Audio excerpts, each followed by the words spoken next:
আজকে খুবই সুন্দর একটা টপিক নিয়ে আপনাদের সামনে আসলাম। সিরা খেতায় শুয়ে লাখ টাকার স্বপ্ন কারা দেখে জানেন? যাদের অর্থ সম্পদ কম, প্রতিদিন 500-700 টাকা ইনকাম করে, যদি তারা ঠিকঠাক মতো এক সপ্তাহ ইনকাম করতে পারে, তাহলে 5-7টা 3500 টাকা, তাহলে পরের সপ্তাহ তারা কাজে যেতে চায় না। এই শ্রেণীর লোকজন কি করে জানেন? লক্ষ লক্ষ টাকার স্বপ্ন দেখে, হাজার হাজার কোটি টাকার স্বপ্ন দেখে। একদিন তারা অনেক ধনী হবে এরকম স্বপ্ন দেখে। সারাটা বছর ধরে কষ্ট করে যদি তারা 10,000 20,000 টাকা ইনকাম হয়, ওই টাকার থেকে কি করে খরচ করবে, কি করে সর্বনাশ করবে, ওটা নিয়ে আগে থাকে। তারা খুবই অহংকারী হয় এবং তাদের ওই সিরা খেতা কোনো দিন সেলাই করে ভালো করা যায় না। কারণ সিরা খেতায় শুয়ে লাখ টাকার স্বপ্ন দেখে দেখে দেখে ওদের একটা নেশা হয়ে গেছে। স্বপ্ন ছাড়া তারা বাঁচবে না। তারাও এক শ্রেণীর মানুষ।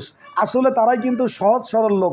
তারা প্রতিদিন দিনমজুর করে খায়, প্রতিদিন কর্ম করে খায়, তারপরেও তাদের স্বপ্ন নিয়ে আঁকড়ে ধরে রাখে। এটাই তাদের ভবিষ্যৎ, এটাই তাদের সম্পদ, এটা নিয়েই তারা বেঁচে থাকে। তবে ভাই, যে যে স্বপ্ন দেখুক, কারো স্বপ্ন নিয়ে ইয়ার্কি ঠাট্টা মস্কারি করবেন না।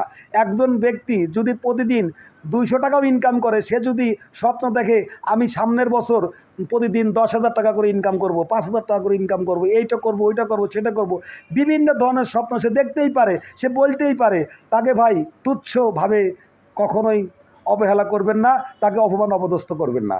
কারণ আল্লাহ যদি চায়, অবশ্যই তারও স্বপ্ন সত্যি করে দিতে পারে। কারণ আল্লাহ মহান, আল্লাহ দয়াবান, আল্লাহ মেহেরবান। আল্লাহ কখন কোন ফকিরকে ধনী বানাবে আর কখন কোন ধনীকে ফকির বানাবে, এটা একমাত্র আল্লাহ তাআলাই জানে। এটা আমি আপনি নির্ধারিত করতে পারবো না। সবাই ভালো থাকবেন। আসসালামু আলাইকুম ওয়া রাহমাতুল্লাহি ওয়া বারাকাতুহু।